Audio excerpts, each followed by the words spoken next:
સૌથી પહેલાં તો તમે અવાજ સાંભળો કે કેટલી ક્રિસ્પી આપણી આ રેસીપી બની છે, અને એ પણ બ્રેડ વગર.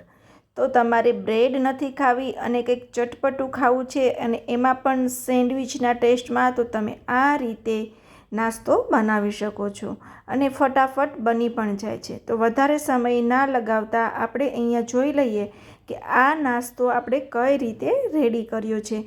ખાવામાં જેટલો ટેસ્ટી છે એટલો જ બનાવવામાં પણ ઝટપટથી બની જાય છે, અને દેખાવ તો તમે જોઈ જ રહ્યા છો કે કેવો આવી રહ્યો છે. તો તમે આને ગ્રીન ચટણી અથવા ટમેટો કેચઅપ સાથે ખાઈ શકો છો. વધારે વાર ના કરતાં આપણે વસ્તુ જોઈ લઈએ. સૌથી પહેલાં અહીંયા આપણે એક વાટકી રવો લીધો છે, ત્યારબાદ અહીંયા નાની એક ડુંગળી લીધી છે, ચણાનો લોટ અહીંયા 2 થી 3 ચમચી લેવાનો છે, ત્યારબાદ ગાજર, વટાણા, લીલું મરચું, જે રીતે તીખાશ કરવી હોય એ રીતે તમે મોળું મરચું અથવા તીખું મરચું લઈ શકો છો. ત્યારબાદ મીઠું, ઈનો, હળદર, ઘી. તો અહીંયા આપણે એક બાઉલ લેવાનું છે, તો એ બાઉલમાં અહીંયા આપણે એક વાટકી જેવો રવો લેવાનો છે, અને એમાં આપણે 2 થી 3 ચમચી જેવી ચણાનો લોટ એડ કરવાનો છે. રવાનું પ્રમાણ વધારે લેવાનું છે અને ચણાના લોટનું પ્રમાણ ઓછું લેવાનું છે. ત્યારબાદ અહીંયા મેં એક તીખું લીલું મરચું લીધું છે, એને આ રીતે મોટું મોટું કટ કરી લીધું છે. ત્યારબાદ અહીંયા આપણે ગાજર લેવાનું છે, અને એ પણ મેં 2 ચમચી ગાજર લીધું છે, અને એને પણ આવી રીતે નાના નાના ટુકડોમાં કટ કરી લેવાનું છે. ત્યારબાદ 2 ચમચી જેવા વટાણા લીધા છે, અને વટાણાને પણ આપણે આ રીતે એડ કરી દેવાના છે. આ રેસીપી હેલ્ધી પણ છે, ટેસ્ટી પણ છે અને મેંદા વગરની છે, તો તમે બાળકોને લંચ બોક્સમાં પણ આપી શકો છો. ત્યારબાદ અહીંયા આપણે 2 ચમચી ડુંગળી લીધી છે, એટલે કે નાની એક ડુંગળી લેવાની છે. ત્યારબાદ એમાં હવે આપણે હળદર પાવડર એડ કરશું. ત્યારબાદ હવે એમાં આપણે મીઠું એડ કરશું, અને પછી એમાં આપણે ખાટી છાશ નાખી અને આપણે બેટરને મિક્સ કરી દઈશું, એટલે કે આ લોટને મિક્સ કરશું એટલે સરસ એવું બેટર બની જશે, અને આ રેસીપી ફટાફટ બની જાય છે. તો તમે બાળકોને લંચ બોક્સમાં પણ આપી શકો છો, અને તમે સવારે નાસ્તામાં પણ તમારે ખાવું હોય તો બનાવી શકો છો, અને બપોરે સાંજે કે તમને ક્યારેય પણ ભૂખ નથી અને કંઈક આવું હળવું ફૂલકું ખાવું છે ત્યારે પણ તમે આ રેસીપી બનાવી શકો છો. તો આ રીતે થોડી થોડી છાશ નાખી અને બધું મિક્સ કરવાનું છે, અને જો તમારી પાસે છાશ ના હોય તો તમે લીંબુ એડ કરી અને પાણી નાખી અને બનાવશો તો પણ એટલું જ સરસ બનશે. છાશ હોય તો પહેલાં છાશ જ નાખવાની, છાશનો ખૂબ જ સરસ એવો ટેસ્ટ આવે છે. તો છાશ નાખ્યા પછી સારી રીતે હવે એને આપણે મિક્સ કરી દઈશું. જેવી રીતે આપણે ઇડલી છે, હાંડવો છે એનું ખીરું બનાવીએ છીએ એ રીતનું અહીંયા ખીરું બનાવવાનું છે. વધારે પતલું ના થઈ જાય એ વાતનું પણ ખાસ ધ્યાન રાખવાનું છે. અને વેજીટેબલમાં તમને જે પણ વેજીટેબલ ભાવતા હોય એ બધા તમે આમાં એડ કરી શકો છો. ખાલી તમારે આમાં એક ટમેટું એડ નથી કરવાનું, કેમ કે ટમેટું આ રેસીપીમાં સારું નહીં લાગે.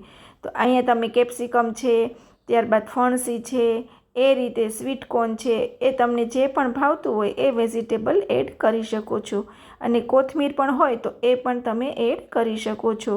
તો અહીંયા આપણે મીડિયમથી કેવું બેટર રેડી કરી લઈએ અને સારી રીતે મિક્સ કરી લઈએ, અને આને આપણે 5 થી 7 મિનિટ માટે રેસ્ટ આપવાનો છે. 7 મિનિટ રેસ્ટ આપશો એટલે રવો એકદમ સરસ ફૂલી અને રેડી થઈ જશે. તો આ રીતે આપણે બેટર રેડી કરવાનું છે. અહીંયા હવે 7 મિનિટ જેવો સમય થઈ ગયો છે, અને રવો પણ જોવો તમે સહેજ ફૂલી ગયો છે, એટલે એકદમ સરસ આપણું બેટર બની અને રેડી છે. તો હવે એમાં આપણે અડધી ચમચી જેવો ઈનો એડ કરશું, અને ઈનો નાખ્યા પછી એમાં થોડું ઉપરથી પાણી એડ કરશું, જેથી કરી અને ઈનો છે એ એક્ટિવેટ થઈ જાય. અને આ રીતે હવે મિક્સ કરી દઈશું, અને અત્યારે મારી દીકરી મિક્સ કરી રહી છે, તો આ રીતે તમે બાળકોને મિક્સ કરવા આપશો તો એને પણ આનંદ આવશે અને એને પણ મજા આવશે, અને એ રેસીપી બનાવી હોય એવું લાગશે, એટલે એને ખાવામાં પણ મજા આવશે. તો આ રીતે આપણે વચ્ચે વચ્ચે ક્યારેક બાળકોને પણ કામ કરવા આપીએ તો એને પણ આનંદ આવે. તો મિક્સ કરવાનું હોય કે કંઈ કટિંગ હોય આપણે રેડી રાખ્યું હોય તો બાઉલમાં નાખવાનું હોય, એવું કામ બાળકો કરશે ને તો એને એવું ફીલ થશે કે મેં જાતે રેસીપી બનાવી છે, તો એને ખાવામાં પણ એટલી જ મજા આવશે, અને એને એવું થશે કે મેં મારા મમ્મીની હેલ્પ કરી. તો આ રીતે તમે બાળકોને વચ્ચે વચ્ચે તમે રેસીપી બનાવવા પણ આપી શકો છો. એટલી ઇઝી રેસીપી આજે આપણે બનાવેલી છે. તો અહીંયા હવે મેં આ રીતે ટોસ્ટનું જે મશીન આવે છે એ લીધું છે. તો એમાં આપણે હવે બેટર એડ કરી દઈશું અને ઉપર મેં એમાં ઘી લગાવ્યું છે. તમે ઈચ્છો તો એમાં બટર અથવા તેલ પણ લગાવી શકો છો, પણ અહીંયા મેં ઘી લગાવ્યું છે. અને આ રીતે હવે આપણે આ બેટરને અંદર એડ કરી દઈએ. અને આ બેટર છે એ બહુ વધારે પણ નહીં અને ઓછું પણ નહીં, એ રીતે ભરવાનું છે. એટલે આમાં એકદમ સરસ એવો સેન્ડવિચનો જે શેપ છે એ આવી જશે. અને આપણે ઈનો નાખ્યો છે એટલે થોડું ફૂલશે પણ ખરું, એટલે એ રીતે થોડી ફૂલવાની પણ જગ્યા રહે એ રીતે બેટર ભરવાનું છે. તો આ રીતે બેટર ભરી અને હવે બીજી સાઈડ પણ આપણે જે ટોસ્ટરનું પેલું છે એમાં આપણે ઘી લગાવી અને ટોસ્ટરને બંધ કરી દેવાનું છે. સાઈડ ઘી લગાવેલું હશે તો સેન્ડવિચ ખૂબ જ સરસ બનશે. અને બ્રેડ વગરની સેન્ડવિચ છે એટલે ખાવામાં પણ એટલી જ હેલ્ધી છે. તો અહીંયા હવે આપણે એને ડાયરેક્ટ ગેસ ઉપર શેકી લેશું અને એટલું શેકાતા એને 5 થી 7 મિનિટ જેવો સમય લાગશે. તો અહીંયા આપણે હવે એને સરસ રીતે શેકી લઈએ અને બંને બાજુ ફેરવતા જઈએ. ગેસની ફ્લેમ છે એ મીડિયમ ટુ સ્લો રાખવાની છે. પહેલાં થોડી વાર એને 2 થી 3 મિનિટ હાઈ ફ્લેમ ઉપર શેકવાનું છે, પછીથી એને સ્લો અથવા તો મીડિયમ ફ્લેમ પર શેકી લેવાનું છે. એટલે અંદરથી એકદમ સરસ એ ચડી જાય અને ઉપરથી એકદમ ક્રિસ્પી રહે. અને ફૂલ ગેસ ઉપર શેકશો તો તમારી સેન્ડવિચ છે એ બહારથી બળી જશે અને અંદર કાચી રહી જશે. એટલે શેકવામાં પણ ખૂબ જ ધ્યાન રાખી અને શેકવાનું છે, જેથી કરી અને અંદર સુધી આપણી સેન્ડવિચ છે એ શેકાઈ જાય અને એકદમ સરસ ઉપરથી ક્રિસ્પી બને. તો આ રીતે શેકાતા 7 મિનિટ જેવો સમય લાગ્યો છે.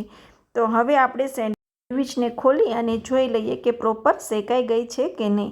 તો તમે જોઈ શકો છો એ રીતે કે એકદમ સરસ હવે શેકાઈ ગઈ છે. ઉપરથી ડિઝાઇન પણ સરસ આવી ગઈ છે અને એકદમ ક્રિસ્પી બની અને રેડી છે. તો આ રીતે તમે જુઓ કે ઘી લગાવ્યું છે તો એકદમ ઇઝીલી એ ખુલી પણ જાય છે અને રવો છે એ ક્યાંય પણ ચોંટતો નથી. તો આ રીતે એકદમ સરસ ક્રિસ્પી સેન્ડવિચ તમે પણ ઘરે બનાવી શકો છો અને એ પણ મેંદા વગર. તો આ રીતે તમે એકવાર ચોક્કસથી સેન્ડવિચ બનાવજો, તમને બધાને જ ખૂબ જ પસંદ આવશે અને પ્લસ તમારા બાળકોને પણ લંચ બોક્સમાં કંઈક નવીનતાવાળું લાગશે અને પચવામાં પણ એકદમ હળવું અને હેલ્ધી છે.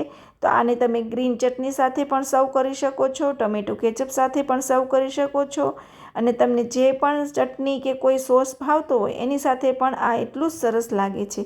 તો ચોક્કસથી તમારા ઘરે આ રેસીપી ટ્રાય કરજો અને તમારા બધાનો ખૂબ ખૂબ આભાર કે તમે દરેક રેસીપી જોવો છો, લાઈક કરો છો, શેર કરો છો અને કોમેન્ટ પણ કરો છો, જેથી મને આવી નવી નવી રેસીપી તમારા બધા સાથે શેર કરવી ગમે છે. અને ઘણા વિડીયોમાં તો મને ઘણા બધા લોકોએ હાઈપ પણ આપ્યું છે, જેથી કરી અને મારો ઉત્સાહ થોડો વધારે જ વધી ગયો છે કે તમે લોકો મને આટલો સપોર્ટ કરો છો તો મારી પણ ફરજ છે કે હું પણ તમારી સાથે સારી સારી રેસીપી શેર કરું જે તમને ડેઇલી લાઈફમાં ઉપયોગી થાય. તો આજની કંઈક આ રીતની રેસીપી હતી અને મેં તમને તોડીને પણ બતાવી કે જુઓ અંદરથી પણ આ રીતે એકદમ સરસ બની છે. તો તમે આ રીતે સેન્ડવિચ ટ્રાય કરી શકો છો.